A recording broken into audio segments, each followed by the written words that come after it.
की क्लास में हम क्या चर्चा करने वाले वो आपको थंबनेल से देख के पता ही चले गया होगा। ठीक है जी, आज हम आपको बताने वाले हैं कि मेरिट लिस्ट तक पहुंचने के लिए आपको किन किन चरणों से गुजरना होगा। टाइपिंग के बारे में आज हम चर्चा करेंगे कि मिनिमम कितने स्पीड वाले सुरक्षित या कितने की स्ट्रोक वाले सुरक्षित है, किनका मेरिट लिस्ट में नाम सबसे पहले आएगा।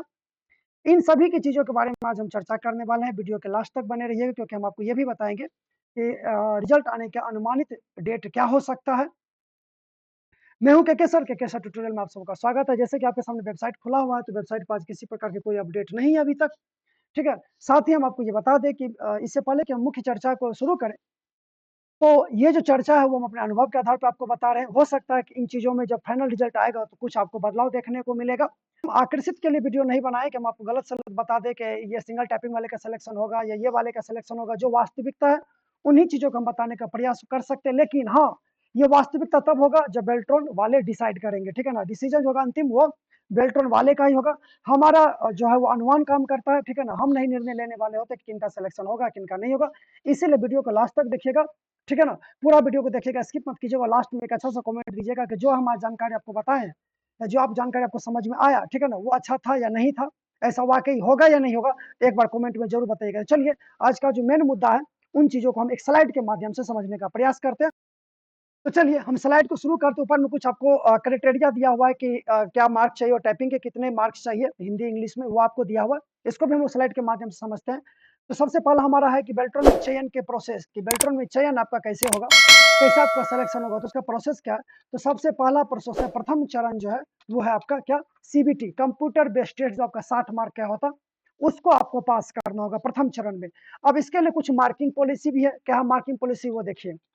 अगर आप मेल हैं, अगर आप मेल हैं और जनरल से हैं, ठीक है, तो आपको कम से कम 30 मार्क लाना होगा। आपको पता था कि 60 मार्क का एग्जाम हुआ था और आपके स्कोर कार्ड भी आए हुए हैं। हम आपको बता दें, अगर आपके मिनिमम स्कोर कार्ड है, मिनिमम आप मार्क लाए हुए हैं, तो उनका भी चयन होने के प्रोसेस है। लेकिन थोड़ा सा नॉर्मलाइजेशन का डर है, थोड़ा सा नॉर्मलाइजेशन वाला कहानी है। तो वेट कीजिए, फाइनल रिजल्ट क्या होता है, 2-4 मार्क आगे पीछे आपको देखने को मिल सकता है। फीमेल है, SC ST वगैरह से हैं और आपको रिजर्व कोटा में आप आ रहे हैं, आपको फॉर्म भरने में 250 रुपया लगा था, तो आपको सीबीटी में 27 मार्क की आवश्यकता है। ठीक है, मैं समझ गया, इससे पहले हम इसके बारे में डिटेल में बता दिए हैं। और अगर आप विकलांग कोटा से आते हैं, तो आपको 60 में 25 मार्क लाने की आवश्यकता है। तो प्रथम चरण पास करने के बाद आप चलिएगा द्वितीय चरण में, जो कि बहुत महत्वपूर्ण है।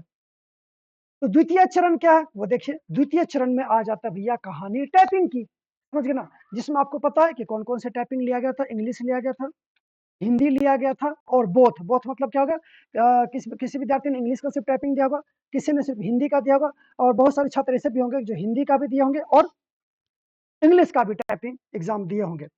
अगर आप इंग्लिश टाइपिंग दिए हैं, ध्यान समझिएगा, और आप जनरल कास्ट से हैं, जनरल मतलब मतलब जनरल मतलब मेल से हैं, ठीक है ना, अगर आप जनरल से हैं, आपको मिनिमम जो है वो 30 के स्पीड से आपको लाना होगा। देखिए यहाँ पे दिया हुआ, इंग्लिश वाले को यहाँ पे दिया हुआ ये कि कम से कम आपको कितना चाहिए, 30 मार्क जो है वो आपको चाहिए, या हिंदी में कम से कम आपको 25 मार्क चाहिए। ठीक है, इसके बाद अगर SC से है, ST से है, या फीमेल कास्ट से है, तो आपको लाने होंगे कितने, 27 मार्क। यहाँ पर भी आपको आरक्षण देखने को मिल रहा है, सीबीटी में भी था और टाइपिंग में भी था। यहाँ पे देखिए, यहाँ पर भी आपको इंग्लिश में क्या दिया हुआ, 27 मार्क दिया हुआ है। ठीक है, इसके अलावा अगर आप PH कैंडिडेट है, PH का मतलब क्या होगा, अगर आप विकलांग कैंडिडेट्स आते हैं, तो यहाँ पे आपको 26 मार्क लाने की आवश्यकता है। देखिए यहाँ पे दिया हुआ है, ठीक है ना, 15% वेटेज आपको मिला, तो आपको यहाँ पे लाने होंगे कितने मार्क, 26 मार्क आपको लाने होंगे।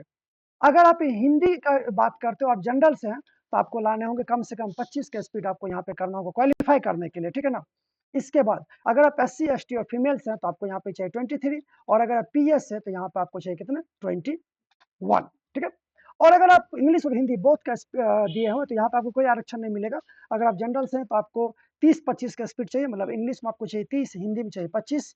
अगर आप SC ST आपसे फीमेल से हैं, तो आपको 27-23 चाहिए, और अगर आप PS से तो 26 और 21 चाहिए। आई थिंक ये आपको समझ में आ गया हो। यहाँ पे तो एक कमेंट बनता है कि ये चीज आपको आसानी से समझ में आया कि नहीं, एक कमेंट यहाँ पे जरूर कीजिएगा अगर यहाँ तक आप वीडियो देख लिए तो। अब हम बात करते हैं की स्ट्रोक के बारे में, कि भैया मिनिमम कितने की स्ट्रोक चाहिए। ध्यान रहे, ये जो की स्ट्रोक है, ये है कि अगर आप गलती नहीं किए, नहीं बैक स्पेस वगैरह दबाएं, उसके आधार पे कम से कम, ठीक है ना, इतना की स्ट्रोक चाहिए। अगर आप इससे ज्यादा लेके आए तो आप बिल्कुल सेफ है। ठीक है, तो जनरल के लिए जो आपका हिंदी इंग्लिश की बात करें 30 के हिसाब से, तो 1500 की स्ट्रोक चाहिए। अगर आप मेल फीमेल वगैरह के 27 के स्पीड से बात करते हैं तो 1350 की स्ट्रोक चाहिए, और 26 के हिसाब से आपको 1300 जो है वो की स्ट्रोक चाहिए। समझ में आ गया? गलती के बिना बैक स्पेस दबाए 10 मिनट के अंदर, कम से कम कितने मिनट में? 10 मिनट में। आप इससे पहले कर रहे हैं, आपका लेसन खत्म होगा तो अलग बात है, ठीक है ना? कम से कम 10 मिनट में इतने तो की स्ट्रोक चाहिए। हिंदी की बात करते हैं तो 25 के हिसाब से 1250 की स्ट्रोक चाहिए 10 मिनट में कम से कम।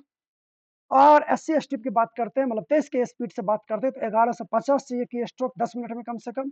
और अगर आप 21 की बात करते हैं, 21 के हिसाब से, तो 10 मिनट में 1050 की स्ट्रोक आपको चाहिए, किसमें? हिंदी में। तो यहाँ पे हम आपको एनालिसिस कर लिए हैं टाइपिंग के आधार पे कि इंग्लिश में और हिंदी में वगैरह में आपको कितने की स्ट्रोक चाहिए, ये और कितने स्पीड चाहिए। ये है क्वालिफाइंग, मतलब कम से कम इतना तो चाहिए। इससे कम में भाई चर्चा ही मत करो, इससे कम में आपकी दाल गलने वाली नहीं है। अब सबसे आपने सीबीटी भी 30 ले आया, आप मान लीजिए मिनिमम क्राइटेरिया भी इसको पास कर लिया। अब जो सबसे बड़ा कहानी है वो है मेरिट लिस्ट का। तो चलिए मैं आपको इसके बारे में बताता हूँ। फिर पहले हम एक नोटिस को पढ़ते हैं कि नोटिस क्या कहता है। देखिए नोटिस में स्पष्ट लिखा हुआ है कि 7 वस्तुनिष्ठ प्रश्न पूछे जाएंगे जिसमें 50% आपको चाहिए, मतलब 30 मार्क तो चाहिए, ये भी सही है।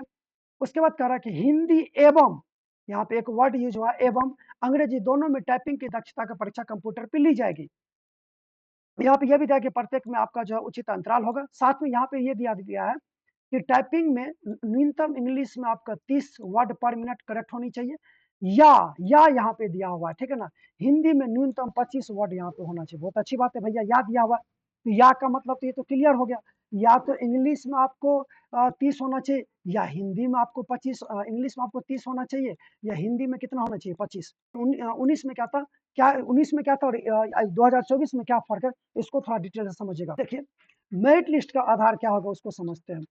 अब यहाँ पे कि तृतीय चरण होता है मेरिट लिस्ट। अब मेरिट लिस्ट में क्या होगा वो देखिए, यहाँ पे प्रथम प्राथमिकता, द्वितीय प्राथमिकता एंड तृतीय प्राथमिकता। अब ये क्या, first priority, second priority and third priority क्या है वो समझिए। देखिए पहले इस स्लाइड को हम समझते हैं, फिर इसको हम डिस्कस करेंगे। प्रथम प्राथमिकता जो वो हिंदी और इंग्लिश टाइपिंग वाले को दिया जाएगा, द्वितीय प्राथमिकता हिंदी टाइपिंग वाले को केवल दिया जाएगा, और तृतीय प्राथमिकता इंग्लिश टाइपिंग वाले को दिया जाएगा, ठीक है? अब यहाँ पे थोड़ा सा समझिए जो मैं आपको समझाने वाला हूँ। 2019 में क्या हुआ था, 2019 में जो था, आपको एक ही कैंडिडेट फॉर्म भर सकता है जो इंग्लिश का भी टाइपिंग जानता है और हिंदी का भी टाइपिंग आपको जानता है, ठीक है? ध्यान समझिएगा, हिंदी का भी आपको टाइपिंग जो आप जानते हैं, समझ गए ना? उन छात्रों को जो है प्राथमिकता, मतलब उन छात्रों को सिर्फ फॉर्म भरने के लिए दिया गया था। आप इंग्लिश जान रहे 2019 में, लेकिन हिंदी नहीं जाने तो आप फॉर्म नहीं भर सकते हैं। अब 24 में क्या कहानी उसको समझिए। इससे पहले एक चीज और समझिए, तो इंग्लिश 19 में क्या होता है, अगर आपका इंग्लिश टाइपिंग अच्छा है और हिंदी थोड़ा कम है तब भी आपका चयन हुआ है। हिंदी टाइपिंग बहुत अच्छा था और इंग्लिश में थोड़ा कम है तब भी आपका चयन, मतलब आप किसी में से एक में भी पास कर गए तो आपका मेरिट लिस्ट में नाम आया था, ठीक है ना? अब बहुत कम नहीं, लेकिन थोड़ा सा 19-20 है तो आपका सिलेक्शन हुआ था। इस बार ऐसा बहुत सारे विद्यार्थी को सुनने में आ रहा है, विद्यार्थी हमको बोल रहा था कि सर इंग्लिश और हिंदी दोनों में पास कर जाएंगे ना, तब वो मेरा चयन हो जाएगा, चाहे थोड़ा सा समझो मेरी बातों को जो मैं बताने वाला हूँ, ठीक है? समझ गए? इसको समझने का थोड़ा सा प्रयास कीजिए। यहाँ पे 3 प्रकार के छात्र है इस बार टाइपिंग में बैठे हुए। पहला, वो जो इंग्लिश का टाइपिंग जानता है, समझ गए? इसमें इंग्लिश वाले छात्र कुछ हैं जो सिर्फ इंग्लिश की टाइपिंग जानते हैं, कुछ छात्र ऐसे हैं जो हिंदी का सिर्फ फॉर्म भरा, जब हिंदी के भी छात्र होंगे, और कुछ छात्र ऐसे हैं जो इंग्लिश भी जान रहे हैं और प्लस हिंदी भी जान रहे हैं, जो हिंदी भी जान रहे हैं, ठीक है? तो कुछ छात्र ऐसे भी हैं जो इंग्लिश भी जान रहे हैं और हिंदी भी जान रहे हैं। तो प्राथमिकता सबसे पहले इसको दिया जाएगा जो इंग्लिश हिंदी दोनों जान रहे हैं, समझ गए ना? अब ऐसे समझिए, एक कंप्यूटर टीचर का बहाली चल रहा है, समझ गए? एगो सिर्फ प्रैक्टिकल जान रहा है, एगो सिर्फ थ्योरी जान रहा है, एगो टीचर है जो दोनों जान रहा है। तो सबसे पहले कोई भी इंस्टीट्यूट उनको ढूंढेगा जो हिंदी प्रैक्टिकल भी जाना, थ्योरी भी जाना, पहले उनका चयन होगा, समझ गए? सेम आपको इंग्लिश भी पास करना होगा और हिंदी भी पास करना होगा। क्यों करना होगा वो भी हम आपको बताते हैं, ठीक है ना? इसका भी हम आपको प्रूफ देंगे। आपको इंग्लिश और हिंदी दोनों पास करना होगा, ठीक है? 30 और 25 इसमें मिनिमम आपको दोनों में लाना होगा। चलिए यहाँ भी आपको समझ में आ गया। मान लीजिए कि आप इंग्लिश पास करें, हिंदी नहीं पास करें, तब आपका क्या होगा? हिंदी पास करे, इंग्लिश नहीं पास करे, तब क्या होगा? तो अब यहाँ दीजिए, ये लोग झुंझुना बनाने के लिए नहीं ना फॉर्म भरा है जी, बेल्टो से ये ना बोला है कि तुमको झुंझुना भरवाएंगे। अगर आप इंग्लिश में फेल हो गए तो आपको मौका नहीं मिलेगा, हिंदी में फेल हो गए आपको मौका नहीं मिलेगा अभी तक के हिसाब से, ठीक है? अगर आप दोनों में पास कर तो सबसे पहले मेरिट लिस्ट में आपका नाम बनेगा, ये आपके लिए बहुत बढ़िया मौका है, आपको यहाँ पे आरक्षण मिल रहा है, आपको सबसे पहले मेरिट लिस्ट में आप ही का नाम जाएगा, ठीक है? लेकिन कोई भी विद्यार्थी, और यह भी ध्यान लीजिएगा कि प्राथमिकता हिंदी वाले का जो मेरिट लिस्ट बनेगा, हिंदी में जितना स्पीड ज़्यादा होगा, इसकी प्राथमिकता सबसे पहले बनेगा कि दोनों पास किए तो ठीक है, नहीं तो ये तो अगर ये नहीं भरा रहता तो 19 वाला ही टर्म आता, लेकिन यहाँ पे कहानी कि ये लोग सिंगल भी भरा हुआ है, तो ये लोग ऐसे नहीं भरा है। आप यहाँ फेल कीजिएगा तो इनको मौका मिल जाएगा, सिंगल इंग्लिश वाले को, सिंगल हिंदी वाले से आपका मेरिट लिस्ट में नाम बनेगा। इसके अलावा जो डेट होगा ना, जो मुझे लग रहा है अनुमानित डेट, ठीक है, ये हमको लग रहा है कि 15 तक में भी आपको आ जाना चाहिए, 15 फरवरी तक आपका रिजल्ट जो है वो आ जाना चाहिए। क्योंकि अब क्यों आना चाहिए, समझ गए ना? क्या लगता है ये डेट आपका सही है, ये इससे पहले आएगा कि इसके बाद, ये भी आपको कमेंट करके बताइएगा। अगर आप चाहते हैं कि हम डेट को पूरा एनालिसिस करके एक वीडियो बनाएं, तो वो भी आप कमेंट करके बनाइएगा, बताइएगा। अगला जो वीडियो आपको मिलेगा, वो आपको मिलेगा डॉक्यूमेंट के ऊपर, कि आपको फॉर्म भरने के लिए क्या क्या डॉक्यूमेंट चाहिए। ये आपको जो डीईओ है, समझ गए ना, 2019 वाले, उन्हीं से हम डायरेक्ट आपको बात करके बताएंगे कि डॉक्यूमेंट उन्होंने कैसे दिया था, क्या क्या लगा था, प्रॉब्लम होने पे क्या करें, इन सभी चीज़ों पे, आपका नाम गलत है या क्या है, नहीं है, इन सारी चीज़ों का अपडेट हम आपको अगले वीडियो में देंगे। बने रहिएगा हमारे साथ। अगर वीडियो अच्छा लगे तो लाइक शेयर और कमेंट भी कीजिएगा। Thank you.